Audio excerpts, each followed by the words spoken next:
Assalamualaikum warahmatullahi wabarakatuh. Perkenalkan, saya Salsabila dengan NIM B00244039 dari kelompok 8. Sini saya akan mengerjakan laporan praktikum anatomi blok 2.2 dengan topik yang 3 yaitu traktus respiratoris. Jadi traktus respiratoris inferior ini dia itu terbagi menjadi ada beberapa organ yaitu trakea, terus ada bronkus, pulmo, dan pleura. Ya, pertama-tama kita akan bahas trakea terlebih dahulu. Jadi trakea, dia itu kayak merupakan tabung kartilagena lanjutan yang merupakan lanjutan dari laring hingga ke pangkal bronkus. Di posteriornya itu ada esophagus.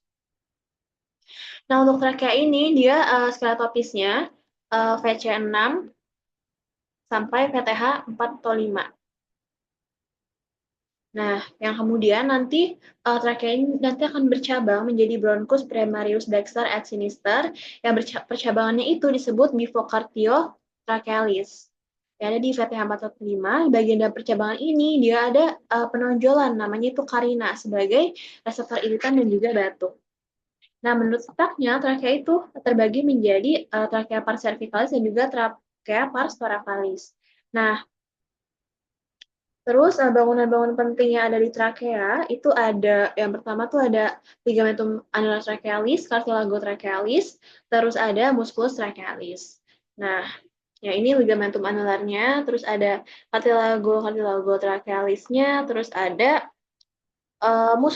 musculus trachealis.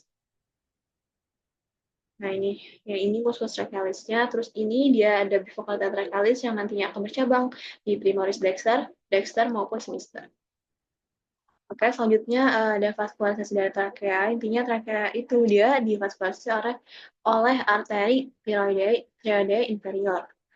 Venanya plexus thyroideus yang dibentuk oleh vena thyroideae inferior. Untuk simpatisnya, dia truncus sympathicus, parasimpatisnya, nervasinya, nervus vagus, dan nervus laryngeus trachealis. Terus lanjut kita ke bronchus. Nah, bronchus ini dia terbagi menjadi zona konduksi dan juga zona respirasi. Oke, jadi sekarang kita akan bahas bronchus primer terlebih dahulu. Jadi bronchus primer yang ini, nah dia itu membentang dari bifocardial trachea yang ada di VTH 4 atau 5 sampai dia akan masuk ke hilum pulmonalis. Nah, tiap bronchus itu nanti akan bercabang menjadi bronchus secundus, ini bronchus secundus lobaris, yang nanti jumlahnya itu sesuai dengan jumlah lobus setiap pulmo. Misalnya kalau bronchus secundus dexter, berarti dia nanti akan uh, bercabang menjadi 3 lobus, sedangkan kalau bronchus secundus sinister dia akan bercabang menjadi 2 lobus. Gitu. Nah, terus biasanya itu kalau benda asing itu lebih mudah masuk ke paru bronkus yang kanan selama inspirasi, karena di bronkus yang dexter ini dia itu lebih vertikal atau lebih besar. Jadi perbedaan antara bronkus dexter dan juga sinister, yang pertama dia kalau bronkus dexter dia itu lebih pendek, bisa dilihat ya, ini lebih pendek, sedangkan lebih panjang. Sedang kalau lebar menampangnya, kalau dexter dia lebih lebar, sedangkan ya lebar dia lebih pendek, lebih kecil, lebih sempit. Posisinya lebih tegak atau vertikal. Kalau primaris dexter, kalau primaris sinister dia lebih datar atau horizontal. Selanjutnya, kalau ini ya bronchus secundus yang lobaris, bronchus secundus yang dexter itu dia itu ada 3 buah lobus sesuai dengan jumlah pulmodexternya. Sedangkan sini ada 2 lobus.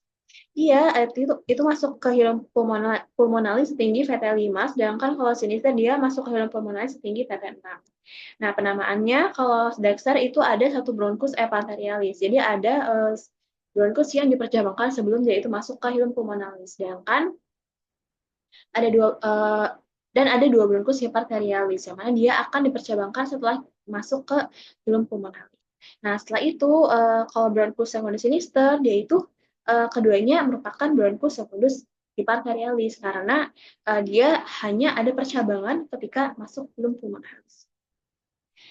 Lalu ada bronchus tertius ya. Intinya bronchus tertius kalau di bronchus kanan dia ada 10 lobus, sedangkan di bronchus sinistra dia ada 8 atau 9 segmen lobus.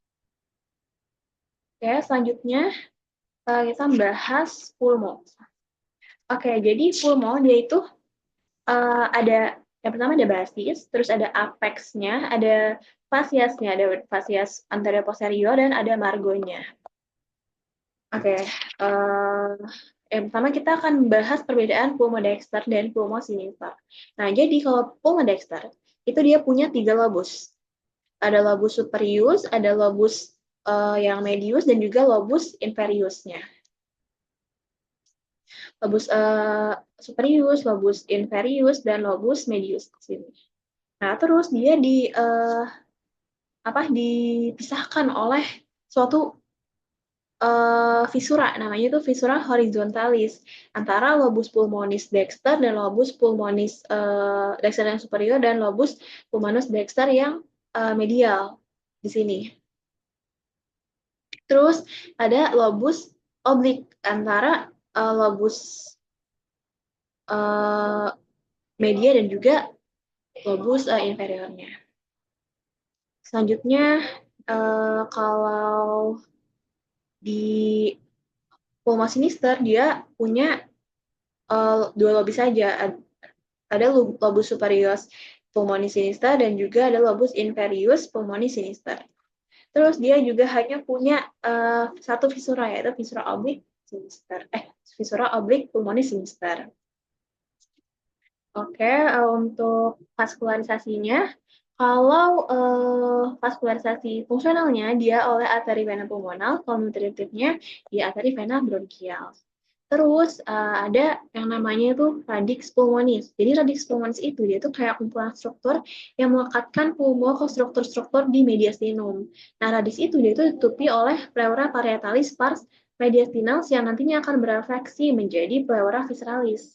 Nah, terus ada hilum pulmo. Hilum pulmo itu kayak daerah tempat masuknya struktur-struktur yang ada di radix pulmo ini. Misalnya kayak bronkus, terus arteri vena pulmonalis, massa limfatik, ada juga nerve. Terus perbedaan penyusun utama radix pulmonis, kalau pulmodexter itu ada bronkus epicardialis, ada arteri vena pulmonalis dan juga 2 bronkus hipercardialis. Sedangkan kalau pulmosinister dia ada arteri dan vena pulmonalis dan hanya ada 2 bronkus hipercardialis. Oke, selanjutnya kita membahas pleura. Oke, dari pleura sendiri, pleura itu intinya pulmo itu dilindungi oleh 2 selaput serosa yang disebut pleura, yang dia itu berasal dari mesodem. Nah, pleura ini terdiri dari 2 pars, ada pleura parietalis dan juga pleura pars visceralis. Ya, visceral dan pleura parietal. Nah, kalau pleura parietalis dia itu lapisan yang melekat pada dinding toraks, sedangkan kalau pleura visceralis dia melekat pada pulmo secara langsung, kecuali hilum pulmonalis.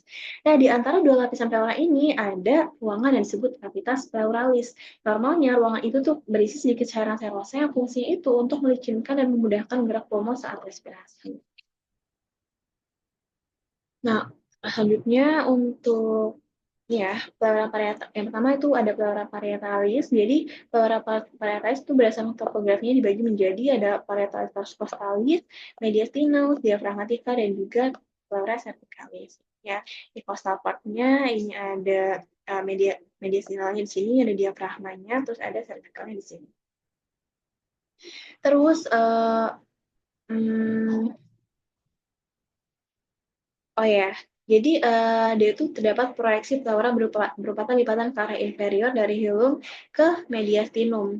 Itu namanya adalah ligamentum pulmonalis, yang fungsinya untuk menstabilkan posisi lobus inferius dan mengakomodasikan gerakan naik turun dari struktur di radix pulmonis pada saat bernafas.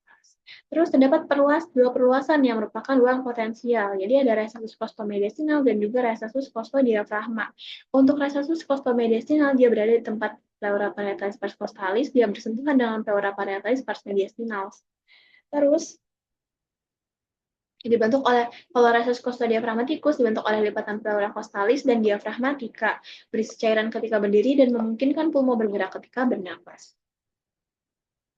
Oke, selanjutnya kita akan bahas klinisnya.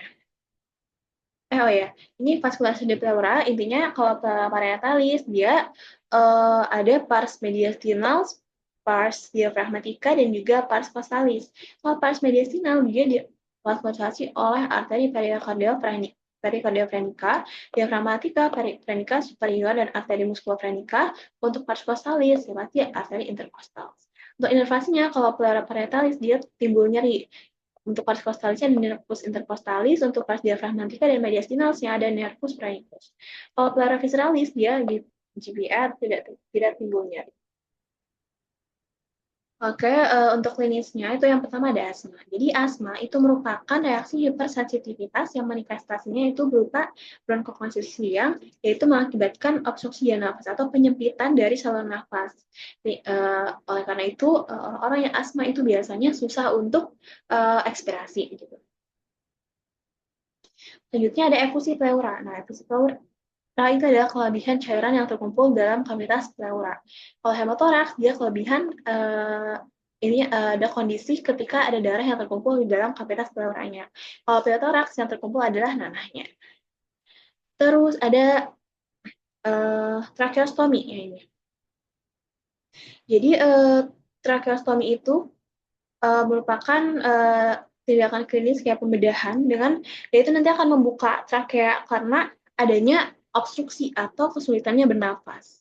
Terus selanjutnya ada torakosentesis. Torakosentesis dia itu adalah tindakan mengeluarkan cairan atau pus atau darah dengan masukin jarum di tepi atas kostenya di sini. Nah, kenapa harus di tepi atas koste? Karena untuk menghindari jarum itu mengenai nervus interkostalis yang ada di bawah dari koste. Selanjutnya ada toraktostomi. Toraktostomi itu adalah prosedur memasukkan selang ke kafum pleura untuk mengambil cairan yang ada di pleura. Terus ada toraktomi. Torakotomi ini merupakan prosedur invasif dengan menginsisi dinding toraksnya untuk mengakses kafum toraks. Jadi untuk penjelasan traktus respiratoris inferior dari saya cukup sekian. Terima kasih atas perhatiannya. Wassalamualaikum warahmatullahi wabarakatuh.